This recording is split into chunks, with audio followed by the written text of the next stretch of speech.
अस्सलाम वालेकुम students. Liver की पैथोलॉजी हम लोग डिस्कस कर रहे हैं और आज हम लोग जो है वो इसका लास्ट पोर्शन करने जा रहे हैं फाइनली। और लास्ट पोर्शन में हम लोगों ने क्या डिस्कस करना है, गॉल ब्लैडर और गॉल ब्लैडर रिलेटेड जो भी पैथोलॉजीज आपकी बुक में डिस्कस की हुई हैं उनके बारे में बात करेंगे। गॉल ब्लैडर की 3 पैथोलॉजीज को डिस्कस किया हुआ है जिसमें सबसे इंपॉर्टेंट सिर्फ आपके पास गॉल स्टोन्स हैं, अगर वो भी आता है तो मोर देन इनफ है। सो नंबर 1 बेटे हम लोगों ने किसकी बात करनी है, गॉल स्टोन्स की बात करनी है। नंबर 2 हम लोग बात करेंगे कोलिसिस्टाइटिस की, यानी अगर गॉल ब्लैडर का इन्फेक्शन हो जाता है और ये यूजुअली एसोसिएटेड होता है गॉल स्टोन्स के साथ, फर्दर ये एक्यूट एंड क्रॉनिक हो सकता है जो आगे चल के डिस्कस करेंगे। और देन कार्सिनोमा की बात करेंगे। कार्सिनोमा जो है वो इतने ज्यादा कॉमन नहीं है, रेयर ही है। ठीक है, सो स्टार्ट करते हैं हम लोग गॉल स्टोन से। और गॉल स्टोन्स के बारे में मुझे बात करता है कि ये काफी ज्यादा कॉमन एंटाइटीज है। बस आपको इनकी पैथोजेनेसिस के बारे में थोड़ा सा पता होना चाहिए और मॉर्फोलॉजी में कोई इतनी इंपॉर्टेंट बात नहीं है, जल्दी से डिस्कस कर लेते हैं। सो गॉल स्टोन्स का इंसिडेंस काफी ज्यादा है। अगर हम देखें तो 10 to 20% इसके जो केसेस हैं वो अडल्ट्स में आते हैं। ओवरऑल भी देखें तो 20 to 40% केसेस जितने भी गॉल ब्लैडर की पैथोलॉजी के साथ होते हैं वो गॉल स्टोन्स के साथ ही होते हैं। इवन बड़ी सरप्राइजिंग बात वो ये करता है कि यूएसए में तकरीबन 1 मिलियन न्यू केसेस आते हैं हर साल गॉल ब्लैडर स्टोन्स के, ठीक है, एवरी ईयर। और फिर उससे भी ज्यादा इंटरेस्टिंग बात जो मुझे लगती है वो ये कि वो कहता है कि इन 1 मिलियन में से जो 2/3 है ना, उनकी हमें मेडिकल ट्रीटमेंट से फर्क नहीं पड़ता तो सर्जरी ही करनी पड़ती है। और जब हम सर्जरी करते हैं तो तकरीबन 20 to 50 मिलियन टन स्टोन्स जो हैं, मिलियन टन स्टोन्स रिमूव किए जाते हैं इस सर्जरी के नतीजे में हर साल। तो हर साल जो कोलिसिस्टेक्टमी की जाती है या गॉल ब्लैडर स्टोन्स रिमूव करने के लिए सर्जरी की जाती है उसमें कितना स्टोन निकलता है, 20 to 50 मिलियन टन, जो बड़ी इंटरेस्टिंग और सरप्राइजिंग बात है। अब बेटे वो कहता है कि आपके पास ये जो गॉल स्टोन्स है ना, इन स्टोन्स की टाइप्स होती हैं और ये 2 तरह के हो सकते हैं। नंबर 1 हम लोग कहते हैं कि या तो ये कोलेस्ट्रोल स्टोन्स हैं जो मेनली कोलेस्ट्रोल बाय प्रोडक्ट से बने हुए होंगे, या दूसरी तरफ में हम लोग कह सकते हैं कि ये पिगमेंट स्टोन्स होते हैं। जो पिगमेंट स्टोन्स होते हैं उनमें ना बिलिरुबिन ज्यादा होता है, बस आपने हार्डली ये याद रखना है।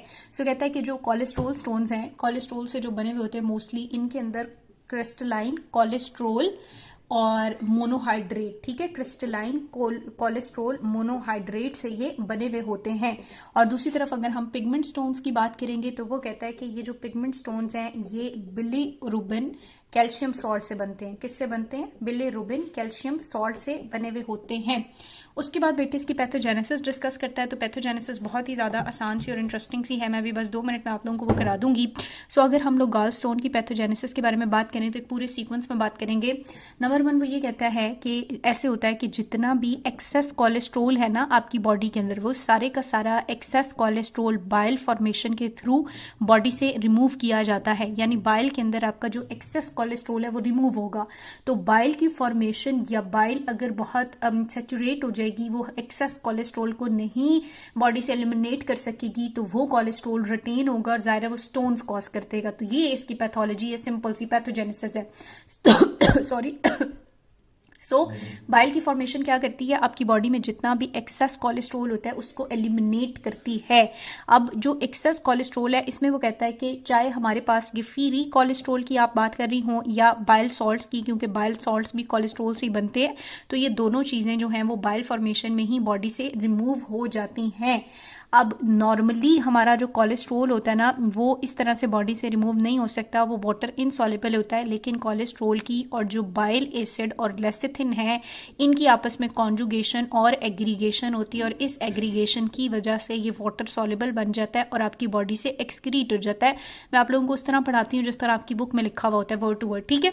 सो कहता है कि ये बॉडी से एक्सक्रीट हो जाता है। लेकिन अगर क्या होगा कि ये जो बाइल एसिड्स हैं ये सेचुरेट हो जाएं, ये इस कोलेस्ट्रोल को अपने साथ एग्रीगेट ना कर सकें। तो दूसरी बात वो पैथोजेनेसिस में क्या मेंशन करता है कि जब कोलेस्ट्रोल की कंसंट्रेशन बाइल की सॉल्युबलाइजिंग कैपेसिटी से ज्यादा हो जाए, ठीक है, जब आपके पास जो फ्री कोलेस्ट्रोल है बॉडी के अंदर वो कोलेस्ट्रोल काफी ज्यादा हो जाए, बाइल की सॉल्युबलाइजिंग कैपेसिटी से भी ज्यादा हो जाए, सुपर सेचुरेशन हो जाए, तो जाहिर है कि कोलेस्ट्रोल बॉडी से एक्सक्रीट नहीं किया जा सकेगा। लगेगा कोलेस्ट्रॉल डिस्पर्स होगा और वो सोल्यूशन से क्रिस्टलाइज आउट हो जाएगा, बाहर आ जाएगा, ठीक है।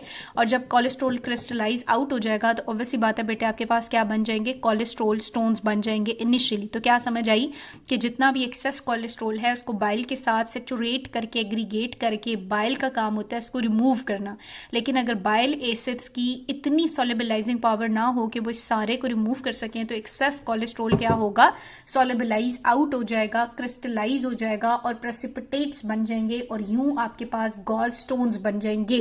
अब ये जो गॉल स्टोन्स बनेंगे ना, वो कहता है इन गॉल स्टोन्स की फॉर्मेशन को फर्दर इनहेंस कर देता है। कौन इनहेंस कर देता है, आपके गॉल ब्लैडर की हाइपोमोबिलिटी। ऐसा कुछ होता है कि एक्सेस कोलेस्ट्रॉल से जो गॉल ब्लैडर की मोबिलिटी है वो भी कम हो जाती है और इसको हम कहते हैं स्टेसिस, यानी रुकी हुई चीज।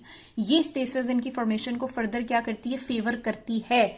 ना सिर्फ मोबिलिटी होगी बल्कि साथ ही साथ जो न्यूक्लिएशन है वो भी प्रोमोट होगी। इस तरह म्यूकस की जो हाइपर सिक्रीशन है वो भी होना शुरू हो जाएगी। हाइपर सिक्रीशन के साथ वो कहता है कि जो क्रिस्टल्स होते हैं ना वो भी ट्रैप होना शुरू हो जाएंगे। सो ट्रैपिंग शुरू हो जाएगी किसकी, क्रिस्टल्स की। एक तो पैथोलॉजी ये है और फर्दर जो फैक्टर इनहेंस करेंगे, number 1 hypomobility of gall bladder, number 2 nucleation, mucus, hyper secretion and trapping of crystal. इन सब की वजह से जो एग्रीगेशन है स्टोन्स की और फॉर्मेशन है वो फर्दर इनहेंस हो जाएगी और यूं स्टोन्स आपके पास बन जाएंगे, ठीक है। ये तो हो गए कोलेस्ट्रॉल स्टोन। तो हमने कहा स्टोन्स तो दो तरह के होते हैं, पिगमेंट स्टोन्स भी होते हैं। तो जो कोलेस्ट्रॉल है उनमें तो जाहिर है सारे का सारा कोलेस्ट्रॉल है।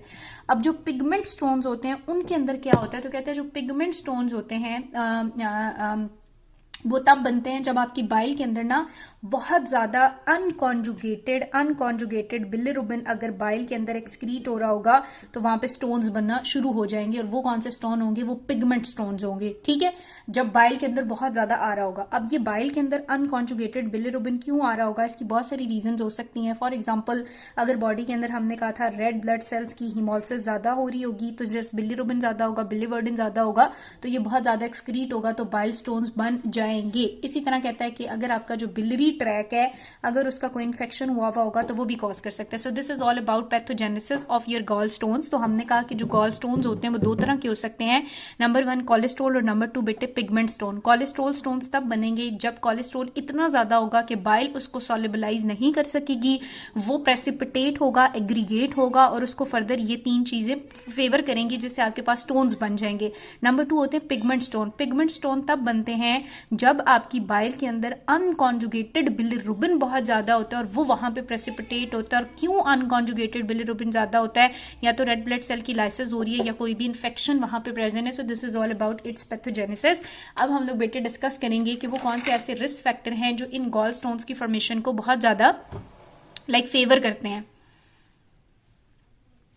अच्छा, अब आपकी बुक के अंदर जो है वो उसने रिस्क फैक्टर्स को डिस्कस किया हुआ है। पहले हम लोग ओवरऑल देख लेते हैं कि ऐसे कौन से रिस्क फैक्टर हैं जिनके साथ बहुत ज्यादा एसोसिएशन हो सकती है और फिर दोनों की, यानी जो स्टोन्स हैं वो दो तरह के होते हैं ना, कोलेस्ट्रॉल और पिगमेंट, दोनों के अलग अलग फैक्टर्स भी डिस्कस कर लेते हैं।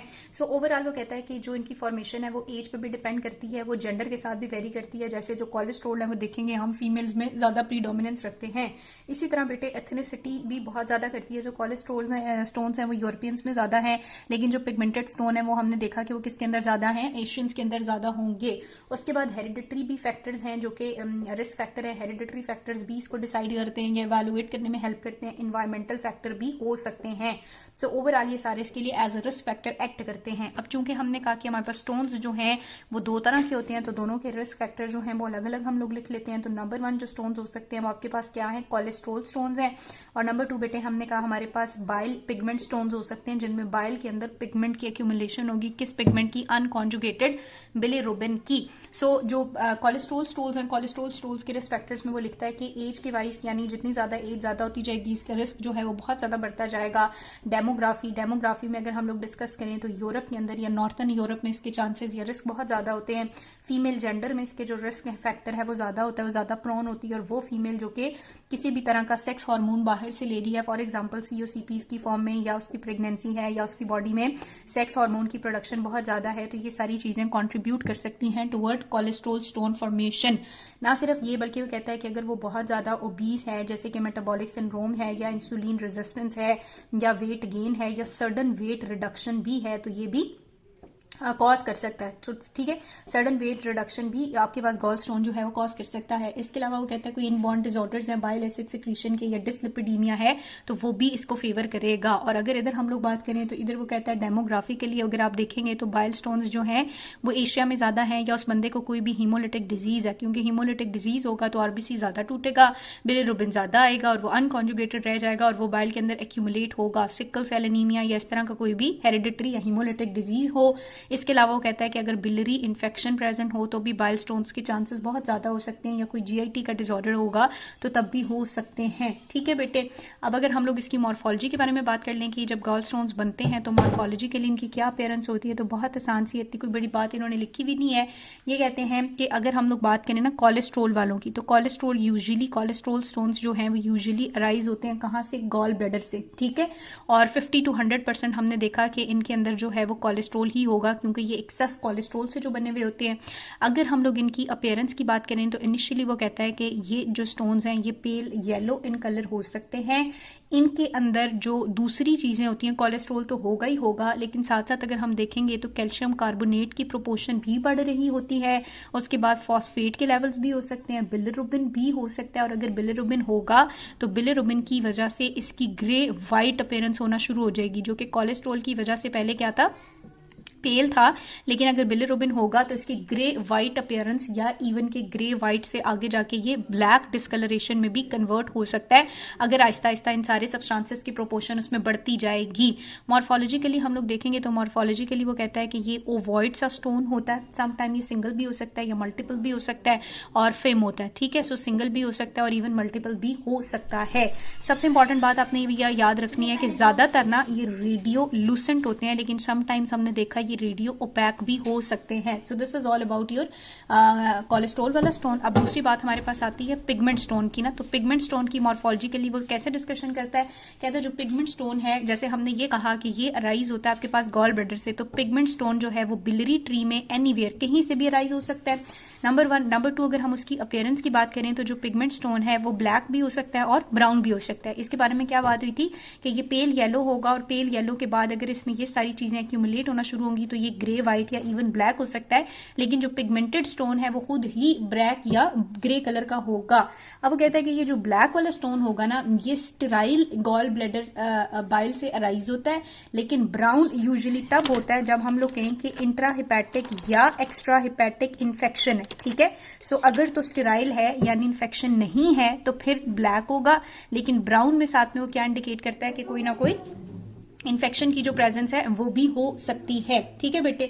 अब इसकी कॉम्पोजिशन में उसने काफी सारी बातें डिस्कस की हुई हैं, मैं ब्रीफली बस यहाँ पे आपके साथ कर लेती हूँ। वो कहता है जैसे उसमें हमने कहा कोलेस्ट्रोल होता है, लेकिन साथ में फॉस्फेट और बिलिरुबिन हो सकता है। अगर हम इसकी बात करेंगे तो इसके पास जो है वो ज़ाहिर अनकॉन्जुगेटेड बिलिरुबिन तो होगा ही होगा। सो नंबर 1 कहता है कि calcium salts of unconjugated bilirubin होंगे इसके अंदर अपीयरेंस के बाद कॉम्पोजिशन, ठीक है। उसके बाद लेसर अमाउंट होती है इसके अंदर कैल्शियम सॉल्ट्स की, अगर हम लोग बात करें तो वो कम होते हैं, या म्यूसिन ग्लाइकोप्रोटीन की बात करें या कोलेस्ट्रोल की होते हैं, लेकिन वो काफी ज्यादा कम होते हैं, ठीक है। अब बेटे इसने यहाँ पे एक ब्रीफली सी बात की हुई है, मैं आपके साथ डिस्कस करना चाहती हूँ। कहाँ पे होगी जगह, हम लोग यहाँ पे कर लेते हैं थोड़ी सी पिगमेंटेड स्टोन के बारे में। तो कहते हैं ये जो पिगमेंटेड स्टोन है, आपको जैसे कहा कि ये ब्लैक भी हो सकता है और ब्राउन भी। ब्लैक का मतलब होगा स्टेराइल, लेकिन ब्राउन का मतलब है कोई इंट्रा हिपैटिक या एक्स्ट्रा हिपैटिक इन्फेक्शन है। कहते हैं जो ब्लैक होता है ना, वो अगर हम देखें, जैसे हमने इसके बारे में बात की कि ये ओवॉइड फेम सिंगल होगा, तो अगर हम ब्लैक के बारे में बात करें तो जो ब्लैक वाला होता है वो स्मॉल सा होता है स्टोन, ठीक है, यानी जो स्टेरॉयल है। उसके बाद वो कहता है कि ये न्यूमरस हो सकता है, बहुत ज्यादा नंबर हो सकता है, और काफी ज्यादा फ्रिजाइल होता है अगर हम टच करें। लेकिन अगर हम ब्राउन की बात करें, चूंकि वो इन्फेक्शन एसोसिएटेड होता है, तो कहता है कि ये हमारे पास सिंगल भी हो सकता है, मल्टीपल भी हो सकता है, और बहुत ज्यादा ना सॉफ्ट और ग्रीजी और सोप लाइक जो है वो इसकी कंसिस्टेंसी होती है, ठीक है। सो सॉफ्ट ग्रीजी और सॉफ्ट लाइक कंसिस्टेंसी इसकी होती है। साथ में वो बेटे आखिरी चीज ये डिस्कस करता है कि ये जो ब्राउन होता है ये ज्यादातर आपके पास जो है वो रेडियो ओपैक होता है, जैसे हमने वहां पे भी बात की थी। और अगर इसके अंदर जो है वो कैल्शियम सॉप होगा तो फिर ये साथ में आपके पास क्या हो जाएगा, रेडियो लूसेंट हो जाएगा। कब, अगर इसमें कैल्शियम सॉप होगा, सूप या सॉप जो भी है। तो ये सारी मॉर्फोलॉजी, मुझे पता थोड़ी सी मॉर्फोलॉजीज आपको बुरी लगती है, लेकिन अगर इनको ऐसे इंटरेस्ट लेके याद किया जाए तो इतनी भी मुश्किल नहीं होती। यानी जो कोलेस्ट्रोल है उसके अंदर pale yellow ovoid film colour का वो होगा, कोलेस्ट्रोल होगा, और साथ में फॉस्फेट और बिलिरुबिन भी हो सकते हैं, जिससे उसका कलर पेल येलो से उधर चेंज हो जाएगा। जो पिगमेंटेड थे ये कहीं से भी राइज हो सकते हैं, ब्लैक और ब्राउन हो सकते हैं। ब्लैक का मतलब ये है कि इन्फेक्शन नहीं है, ब्राउन का मतलब है कोई इन्फेक्शन होगा। अब ये जो ब्लैक और ब्राउन है, ब्लैक स्मॉल होता है और बहुत ज़्यादा, एक भी हो सकता है, एक से ज़्यादा भी हो सकते हैं और फ्रेजाइल होता है, जबकि ब्राउन सॉफ्ट ग्रीजी होता है क्योंकि इन्फेक्शन के साथ एसोसिएटेड होता है। फर्दर उसने कहा कि ये जो ब्राउन है ये आगे रेडियो पैक या रेडियो लूसेंट हो सकता है। यूजुअली रेडियो पैक होता है अगर इसमें कैल्शियम कार्बोनेट फॉस्फेट होगा, लेकिन अगर कैल्शियम के सिर्फ सॉप होंगे तो फिर वो रेडियो लूसेंट भी हो सकता है। आखिरी चीज बेटे इसके क्लिनिकल फीचर्स हैं। अच्छा, आखिरी चीज जो है इसके फीचर्स हैं, तो वो कहता है कि जो गॉल ब्लैडर के अंदर हमने अभी बात की है स्टोन्स की, अगर हम इसके क्लिनिकल फीचर्स की बात करें तो ये क्लिनिकल फीचर्स डिपेंड्स करते हैं। इवन बहुत दफा हमने पेशेंट देखा कि पेशेंट बहुत ज्यादा टाइम के लिए एसिम्प्टोमेटिक रहता है, यानी इसको कोई सिम्टम्स आते ही नहीं है, और इवन ये 70 to 80% पेशेंट्स के अंदर यही होता है। बहुत माइनर होते हैं, अनफॉर्चुनेट माइनॉरिटी होती है जिसके अंदर बहुत स्ट्राइकिंग सिम्टम्स आ रहे होते हैं। उन स्ट्राइकिंग सिम्टम्स में भी राइट अपर क्वाड्रेंट पेन जो है, एपिगैस्ट्रिक पेन, वो बहुत ज्यादा इंपॉर्टेंट है। और ये एपिगैस्ट्रिक पेन, अच्छा, ये जो पेन होता है ये हमारे पास क्या हो सकता है, एपिगैस्ट्रिक पेन होता है, कांस्टेंट भी हो सकता है और स्पाज्मोडिक भी हो सकता है, ठीक है। अच्छा, उसके बाद वो कहता है कि बिलरी पेन जो है, अच्छा, बहुत सारे पेशेंट जो है वो एसिम्प्टोमेटिक होते हैं लेकिन कुछ के अंदर सिम्टम्स आते हैं, जैसे कि उनको कांस्टेंट स्पाज्मोटिक पेन जो है वो रहता है, ठीक है। और उसके बाद वो कहता है कि ये जो बिलरी पेन होता है ये बहुत ज्यादा फर्दर इनहेंस हो जाता है अगर साथ में हमारे पास गॉल ब्लैडर या बिलरी ट्री की ऑब्स्ट्रक्शन हो या गॉल ब्लैडर की इन्फ्लेमेशन हो। कॉम्प्लिकेशंस क्या हो सकती हैं इस पेशेंट के अंदर जिसको गॉल ब्लैडर स्टोन्स होंगे, तो ये कॉम्प्लिकेशंस हो सकती हैं कि इस पेशेंट को एम्फाइमा यानी वाम्पास पड़ सकती है, परफोरेशन हो सकती है, फिस्ट्यूलास बन सकते हैं, इन्फ्लेमेशन हो सकती है, ऑब्स्ट्रक्शन भी हो सकती है। ऑब्स्ट्रक्शन के लिहाज से उसने एक बात मेंशन की हुई है कि जो स्मॉल वाले स्टोन्स होते हैं ना वो बहुत मेजरली ऑब्स्ट्रक्शन कर देते हैं, लेकिन जो लार्जर होते हैं वो इतनी जल्दी ऑब्स्ट्रक्शन नहीं करते। स्मॉल ज्यादा डेंजरस होते हैं और इनको हम ग्रेवल स्टोन्स भी कह सकते हैं, जबकि लार्जर ऑब्स्ट्रक्शन तो नहीं करते, हाँ, लेकिन लार्जर सम टाइम इरोड कर लेते हैं adjacent loop of small bowel को, यानी इंटेस्टाइन को, और उसको हम लोग गॉल स्टोन इलियस बोलेंगे जब वो इंटेस्टाइन को जाके ऑब्स्ट्रक्ट कर देगा या इरोड कर देगा। तो ये लार्ज के अंदर हो सकता है कि ये आपके जीआईटी में और स्मॉल इंटेस्टाइन में जाके इरोजन कर दे और फिर हम इसको क्या बोलेंगे, हम इसको बोलेंगे गॉल स्टोन इलियस, ठीक है बेटे। तो this is all about your gall stones. और गॉल स्टोन्स के बाद ना अब अगली जो चीज है वो मैं आपको यही बता देती हूँ, अलग वीडियो नहीं बनाते, ऑलरेडी बहुत ज्यादा लेंथी हो गया है। तो नेक्स्ट वाली चीज को बेटे कॉलिसिस्टाइटिस कहते हैं, जिसका मतलब होता है कि आपके जो गॉल ब्लैडर है ना उसके अंदर इन्फेक्शन हो गया, ठीक है। अब ये इन्फेक्शन वो कहता है 2-3 तरह का हो सकता है, एक्यूट होता है, क्रॉनिक होता है, एक्यूट ऑन क्रॉनिक भी हो सकता है। इन्फेक्शन की क्या मैनिफेस्टेशन होंगी, वही simple manifestation epigastric pain Shane हो सकता है। मॉर्फोलॉजी में भी आप लोग देख लीजिएगा कि अगर वहां पे इन्फेक्शन है तो जाहिर है इन्फ्लेमेटरी सेल्स वगैरह आपको मिलेंगे, और जो गॉल ब्लैडर कार्सिनोमा है इसमें कुछ भी नहीं लिखा हुआ, फिर भी आप लोगों को कंसर्न होगा तो आप मुझसे पूछ लीजिएगा। चूंकि इतना लेंथी हो गया तो इसलिए हम लोग लास्ट वाली वीडियो को जरा स्किप कर देते हैं, चूंकि हमने पीछे से इसको सारा पढ़ लिया है।